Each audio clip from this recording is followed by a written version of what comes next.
Kemudian adab lagi.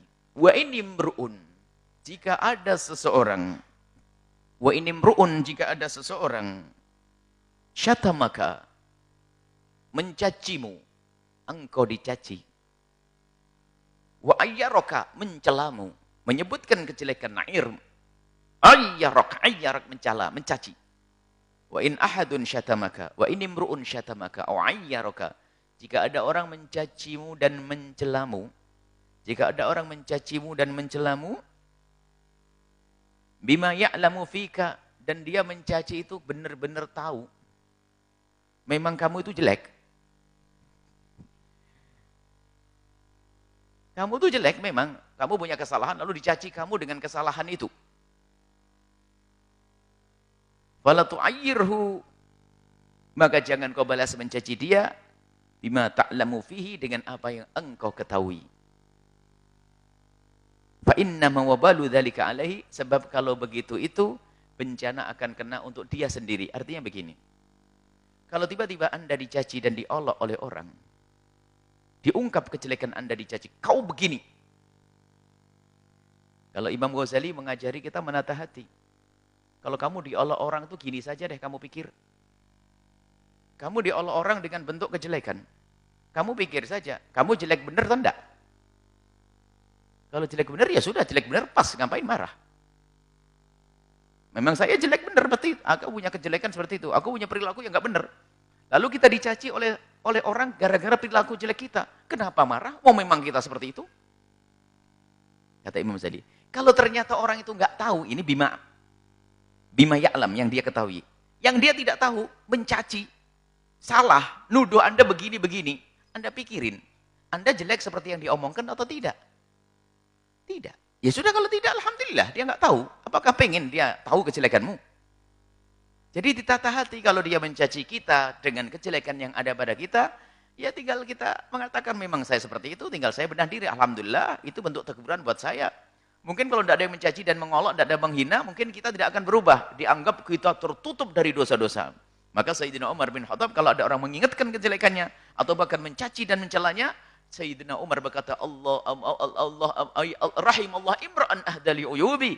Ya Allah, berikan kasih sayang kepada orang yang telah menunjukkan kejelekanku itu. Imam Ali Zainal Abidin, Ibn Husain Ibn Ali bin Abi Thalib, beliau suatu ketika dicaci oleh seseorang. Ternyata yang ada di wajahnya adalah tampak senyum dan keceriaan. Lalu berkata kepada orang tersebut, terima kasih. Kau telah ingatkan aku untuk aku menjadi lebih baik. Akan tapi wahai orang yang telah mengolokku, ketahuilah, kejelekan yang tidak kamu ketahui dariku lebih banyak lagi. Jadi kamu belum banyak tahu tentang kejelekanku. Tawaduk malahan, bukan. Siapa bilang? Kurang ajar. Memang lebih bagus kamu dari Imam Ali Zainal Abidin. Dicaci, diolok, ternyata yang ditata hatinya. Kamu mengetahui kejelekanku, terima kasih, insya Allah aku akan benar diri. Tapi kejelekanku yang tidak kamu ketahui, lebih banyak lagi. Tawaduk, tidak sok mensucikan diri kayak Nabi saja dicaci. Gak tahu saya. Astagfirullah, la ilaha illallah. Belum tahu saya ya. Apa itu? Dicaci saja kok sudah kayak sudah tidak ada dunia lagi. Dunia jadi sempit. Kalau ada orang mengolok kita, itu hadiah buat kita. Hadiah. Untuk benah diri. Bahkan orang itu kalau mau berbenah itu kan ada cara, kata Imam Ghazali. Kalau kamu ingin baik, itu yang pertama adalah kamu koreksi diri. Kekuranganmu itu apa kira-kira untuk kau benahi? Cuman kadang koreksi diri itu adalah susah. Karena koreksi diri susah, maka coba kamu pesan sahabat dekatmu, orang yang kau cintai, suami, istri, anak, atau siapapun. Katakan kepada mereka, kalau kamu melihat kesalahanku, kekuranganku, tolong cepat kasih tahu aku. Buka diri untuk dikritik, buka diri untuk dinasihati. Tolong sahabatku tercinta, kalau kamu melihatku kurang baik atau salah, segera ingatkan supaya aku tidak berlarut dalam kesalahan. Ini tingkatan yang kedua. Pun demikian, kadang seorang sahabat mau mengingatkan bahwa perlu waktu, perlu kesempatan yang tepat, masih ragu-ragu karena sahabat dekat. Yang ketiga, kalau kamu pengen berbenah diri, pengen tahu kekuranganmu tuh lihat, cari orang yang memusuhimu itu. Waduh. Apa yang diomongkan tuh biasanya benar tuh. Kamu begini, bener tuh bener. Gitu aja sudah. Alhamdulillah. Saya nyari-nyari susah kekuranganku. Tatanya dia. Dan betul, subhanallah. Termasuk dalam perjalanan ini, kita perjalanan dakwah dan sebagainya, banyak hal kita belajar akhlak dari mereka yang mencaci. Dia mencaci begini, memang saya punya kesalahan dalam hal itu. Selama ini saya tidak sadar.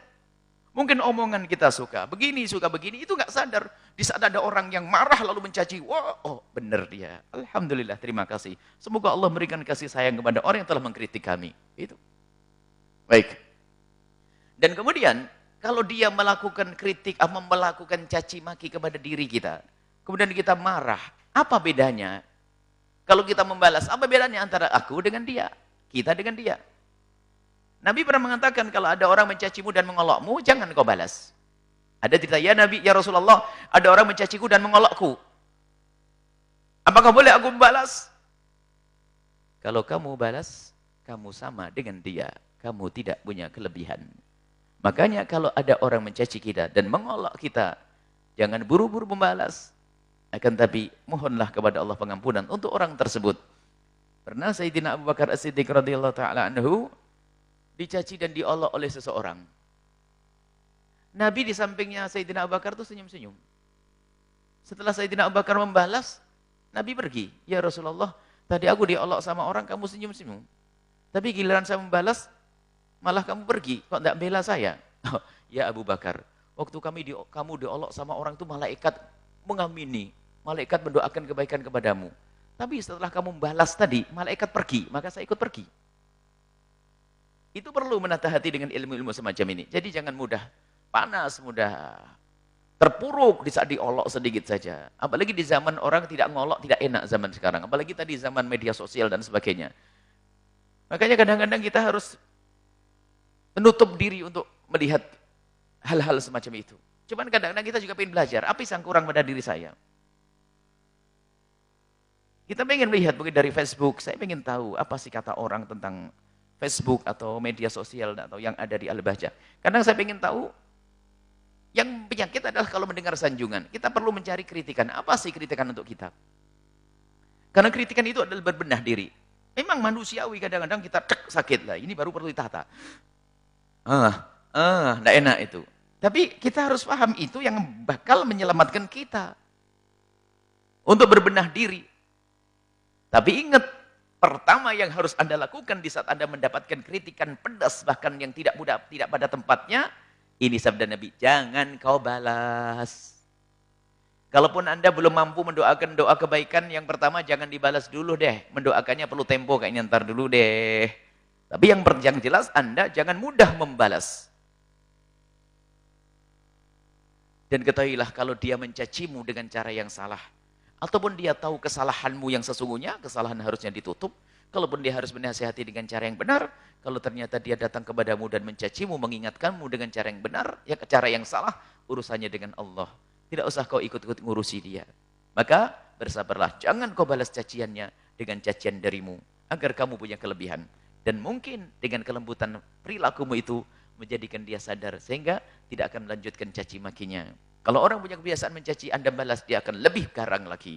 Tapi kalau Anda ucapkan kalimat mohon maaf, terima kasih atas itu semuanya, insya Allah setelah itu tertutup mulutnya. Oh ini saya caci tanpa begitu. Top-top kalah saya sudah. Assalamualaikum. Beres. Wallahu a'lam.